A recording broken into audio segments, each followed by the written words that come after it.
Okay, so now we're going to talk about the design principles. And basically, what these are the ways that artists use the elements in an artwork. Okay, so we use this terminology, both the elements of design and the design principles, when we're analyzing art in an academic situation. Okay, or if you're trying to act really smart, if you're at the gallery or something and trying to impress your date. Um, but yeah, so this is the wordage, the verbiage I want you to use throughout this semester. Okay, same with the elements of design. Balance. Every artwork has balance. Balance is basically like what it says, it's a distribution of visual weight. And there are two types of balance, the main types. I'm going to kind of go fast through this, and you can always stop and go back and write the definitions down, for sure. Symmetrical balance is like the Taj Mahal, like I talked about in the previous video. I think I talked about it, where if you draw a line down the center, it's totally symmetrical. It's the same on both sides. Okay, and this is a visual line. It can be, in this case, it's a vertical line, but sometimes it's a horizontal line. And so if you think about if this was a reflection pool that covered the whole area, the horizon line here would be the symmetrical balance line, right? This, I swear, I've looked at this painting, actually it's a photograph, and I'm convinced it's digital. But then I'm like, maybe it's not, but it is. It's completely balanced. There's no way nature could be this precise. And then I start looking at details and I'm like, of course, Jennifer. I think I'm just not I don't trust anything anymore with Photoshop and all that. But so again, the access line goes down the middle and it's the same. This is Wes Anderson movies, and you may or may not know the balance doesn't always have to seem, exactly right on. In some cases, it's dealing with color. So you could look at this as in the colors red, or you can look at this in terms of value. If you look at the darkness of her hair versus the darkness of his face and his hair, how much, skin is being showed here versus the forehead and the face, all these different kinds of things. There's blue, there's 1, 2 blues, there's 1, 2 blues, right? So it's kind of just the visual balance. It doesn't have to be so actual like we saw. Let's see if this video will open up. And I'm just gonna kind of fast forward, or you know what I could do? I can play this faster.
Okay, so Wes Anderson has a really kind of unique eye for things, but he obviously really enjoys things that show visual balance.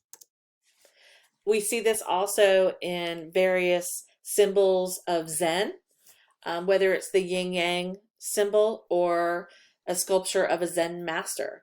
Everything's, fairly equal, balanced. That brings you, unity and oneness. Asymmetrical balance is when it's not the same on both sides, whether you draw the line horizontally or vertically.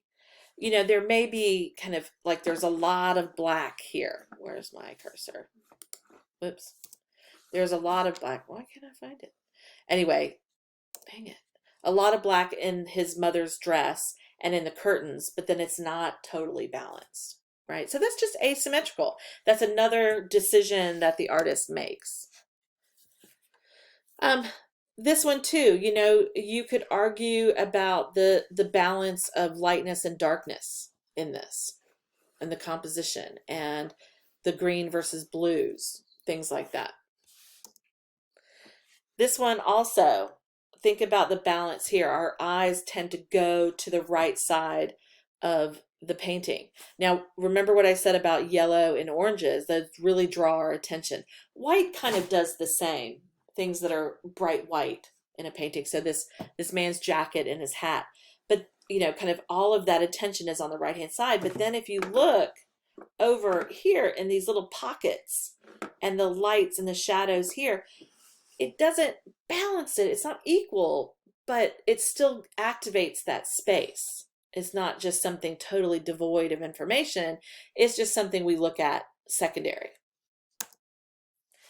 Radial balance is the third balance, and you see this a lot in Celtic design, various kind of graphic design, tattoos, you know, church glass windows and things like that.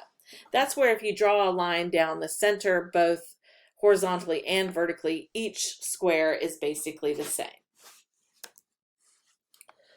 All right, emphasis. Emphasis is basically of where your eye goes to first when you're looking at an art piece. Okay, so that would be the emphasis. Emphasis is where your eye goes to first.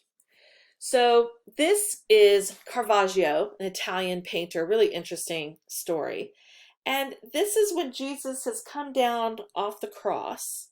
And this is St. Thomas not believing that he resurrected, basically. And look at the colors here. Red. And the red that the garments and on their faces is not like a fiery red. It's almost like a rusty, almost dried blood kind of red, right? The other thing is that we are drawn to the light parts. And so you might be drawn to the shawl, his chest, his forehead. Certainly this direction line that's going into Jesus, right? You can't be alive. Let me stick my finger in your wound. Oops. And so there's all kinds of emphasis on this.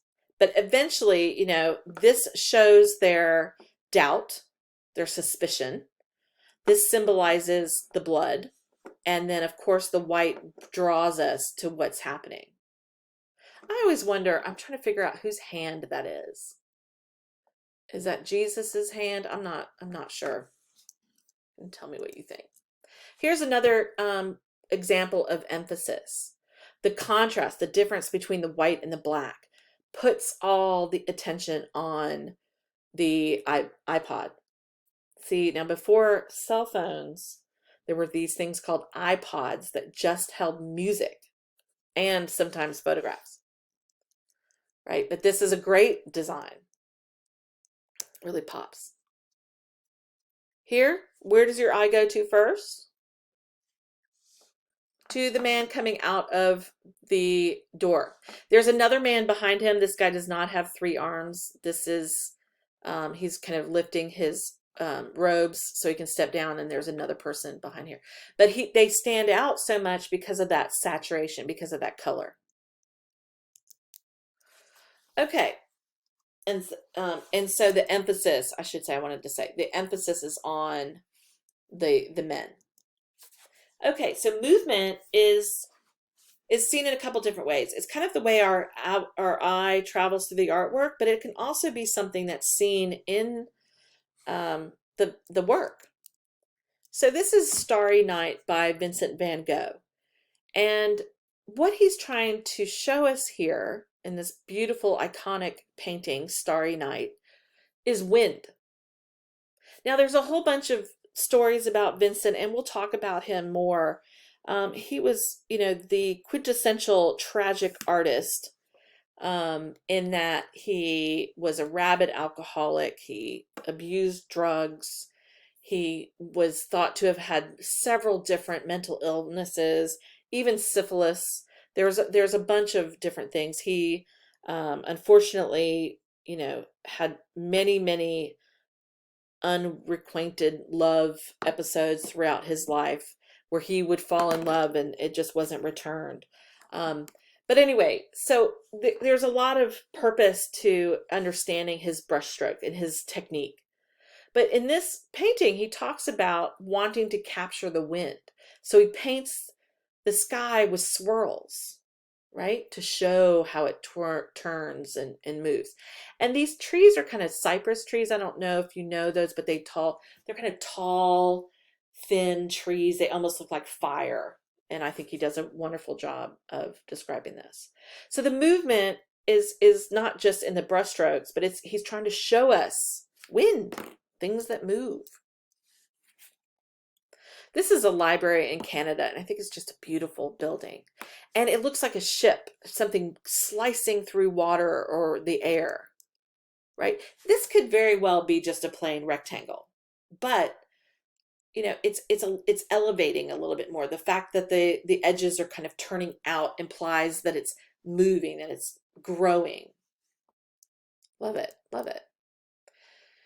Okay, a pattern and repetition are kind of go hand in hand.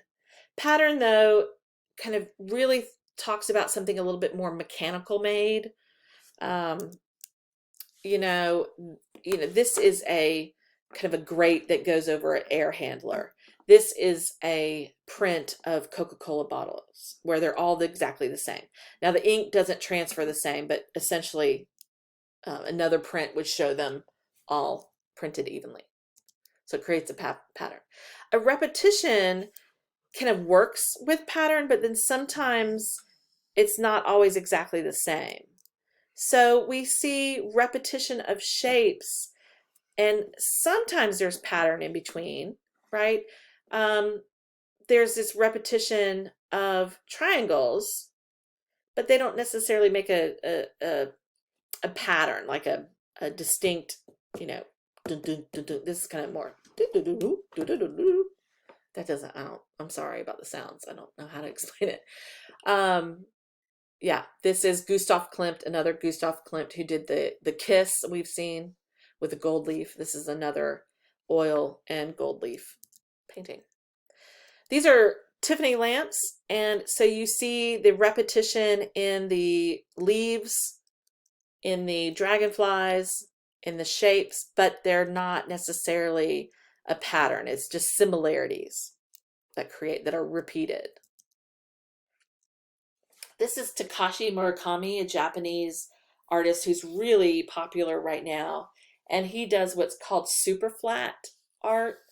And he's repeating this smiley face flower, but the details change. The colors change. The scale changes. Right? So do you see a difference? This is, I'm just really drawn to this piece for some reason. Maybe it's because I'm female, but Venus in proliferation. It's cast paper and clay, so it means it has been placed on a person's body, right? Okay, so let me ask you this: why are there 4 versions of this body, and what does that mean? What does the title mean? Venus means God, goddess of love and sex and all that. And proliferation implies repeating, reproducing, all of those things. Now, she doesn't look pregnant, but she looks, later in life. So what does it mean to you? Think about why the artist is repeating this shape and almost as if it's layers, right? So a way to talk about it is to break it down into, it's also very well balanced. I would say it's very close to being symmetrical. There's interesting texture. It's monochromatic. It's all kind of white, grayish white. That's another thing. The space, the scale. It looks life sized. Also because it was cast, that means it was put on somebody. Right? So there's just so many things we can talk about and then get up and build ourselves up to what we think it means. And really, the interpretation is up to you. It is something that if you can back it up, then you're right. I mean, there might be some people, that will disagree with you, but really your opinion is your own. So as long as you can defend it by my ideas, you're right on. Like, go for it. This is Nude Descending a Staircase #2 by Marcel Duchamp.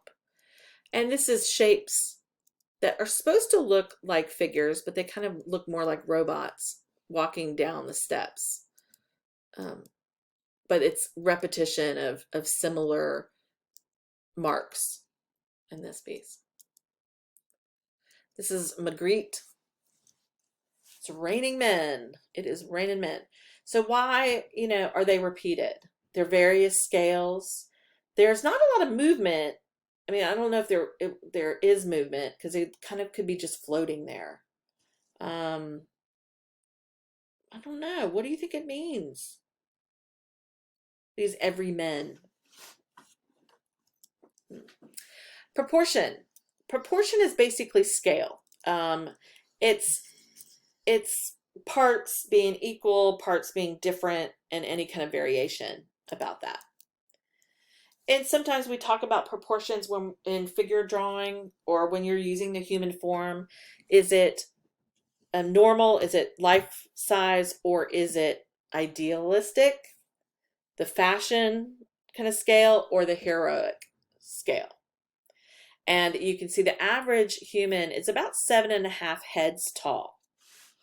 This is the average, okay, right? There's different, there's differences. But if you were to measure your chin to the top of your head, it would be about 7.5 of those would equal your height.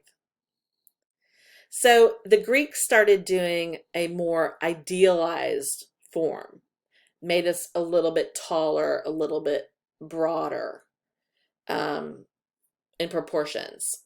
That meant, a lot of the Roman rulers were depicted in the idealized form, because they were perfect rulers.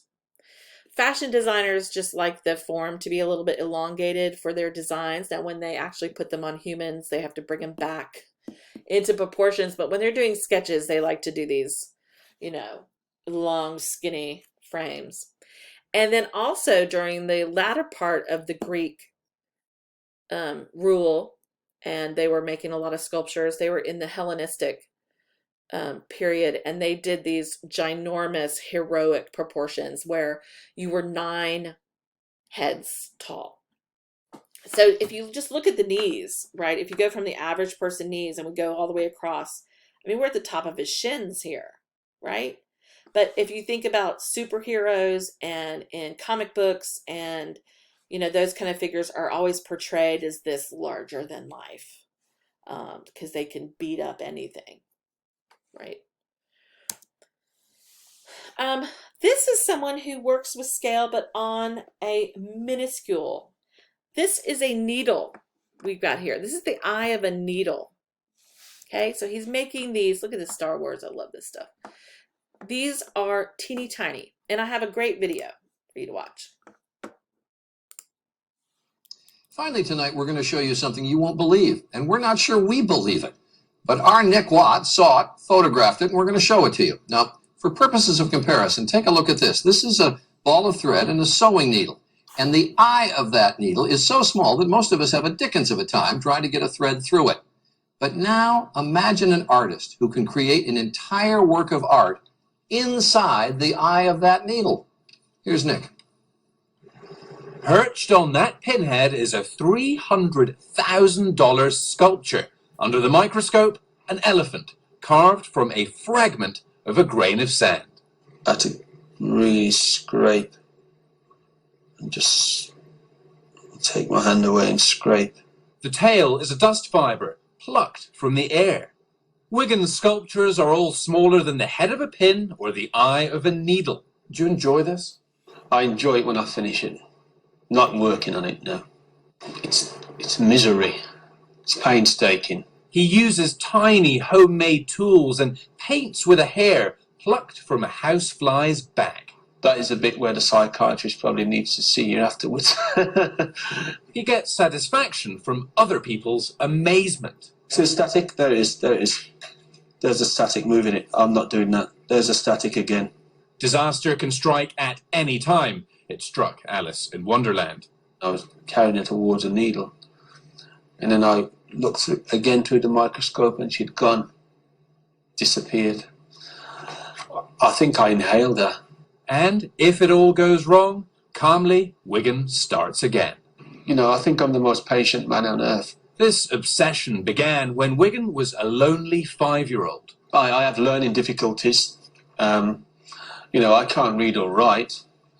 But I had to find a way of expressing myself. He started making houses for ants. Recently, he made this doll's house. That doll is the size of a human blood cell. The teachers at school made me feel small. So they made me feel like nothing. I'm trying to prove to the world that nothing doesn't exist. That less can be more. People haven't seen the best of me yet. I'm going to take it smaller. Even smaller than Charlie Chaplin balanced on an eyelash. Nick Watt, ABC News, Birmingham, England. Told you he wouldn't believe it. Willards has sold his life's work to a collector for $20 million. That's world news for this Wednesday. I'm Charlie Gibson. Isn't that just amazing? $20 million. And so, and he's going to try to go smaller. So if you went to a gallery to see his work, you might see a photograph or something like that, but really there'd be a bunch of microscopes set up so you would view them through the microscope. What a really unique experience that would be. Very cool. Other artists deal with scale in a different way. This is Ron Muick. I don't know how to say his name. And they look lifelike, but then they're either, 5 times as big or half the size of human.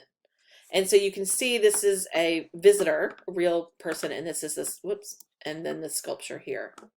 It's called Youth. And then this is a security guard, and this is called In Bed. So this is, way, way big scale. And he makes these people look so human-like. Wild Man. It's resin, fiberglass, silicone, real hair is used. Here's another one. These are about the 50% scale, but look how real they look. Oh, and he dresses them in real clothing, so that makes it even creepier, I think. But very interesting. So rhythm we typically associate with music, but it can also be found in the composition of artwork as well, and so how they're organizing the elements that they're using. This artist, Judith Ann Braun, dips her fingertips in charcoal dust and then drags them down paper. And so all of these are made with her fingers. Isn't it beautiful? And there's just this, the line, the rhythm of the line and the curve of the line just is just magical. Here's another piece she did. And a lot of times when she has a show, she'll actually make these in the gallery that she's showing in. So people can come and watch her do her work, because it's part performance, really. I mean, it's just really remarkable work. Here's white chalk on black paper. Again, fingerprints. Can you feel the energy, the rhythm, the pattern that's coming out of it? Rhythm does have movement. Okay? Movement doesn't always have rhythm, but rhythm does have movement. All right, variety is the use of a bunch of different elements in one piece to try to hold our attention. Now, I have to say that this is a tricky one for me, and my aesthetic is very specific. This piece by Judy Pfaff is not one of my favorites. I'll admit to you right now. It's got pattern, it has got movement, it has got similar shapes, repeated shapes, but it's just so much that my brain doesn't react well to this. I wouldn't buy this, I wouldn't own it. I would, of course, go look at it in a gallery and then decide I don't like it. But some of you may really kind of enjoy the energy of this and the energy that's created by the kind of randomness. And it's actually not that random. Sorry, my dog is having a dream behind me. You okay? Yeah, so there's just a little too much for me going on here. Now this is showing variety, but it's a little bit less energetic. It's not quite yelling at me. And Robert Rauschenberg is someone that I've always kind of admired, and I do some collage, so I do like his work. Here's another piece where this is a three-dimensional, two-dimensional piece that is an actual chair that he has painted and put in front of the painting. All right, so unity and variety, they can sometimes relate and sometimes not. Unity is about harmony. So that colored, clown mess that I showed you that I didn't like, I felt like did not have harmony. So sometimes it's repeated shapes or, similarity in objects, similarity in brush strokes. This is another Van Gogh. Iris is beautiful.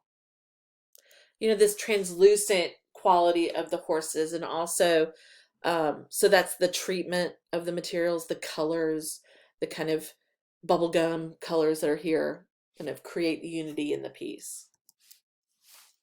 Sometimes you get unity just by shape, by repeating shape. Not always color relationships, but shape relationships. The thing about the test, after you watch these two videos, the test is open for you. And you have until the following Wednesday at midnight to take the test. Once you take the test, though, it's going to be 2 hours. It's basically open book, but you can only take the test once. Okay, so the thing you have to know about Blackboard tests is that you cannot click off of the test. You cannot click on the computer to Google something or to look back at another note. If you click off of the test, you may, I'm not 100% sure, but you may get kicked off. And so hopefully you've been taking notes and you're writing things down, and you can refer to those. I have no problems with that. I wouldn't mind you guys doing the color wheel, trying to memorize that. It's really not that hard. If you memorize your primary colors and your secondary colors, you can usually figure everything else out. But you only get one chance, okay? And if you don't take it by Wednesday at midnight, you're going to get a 0. So please take it before it's too late. All right?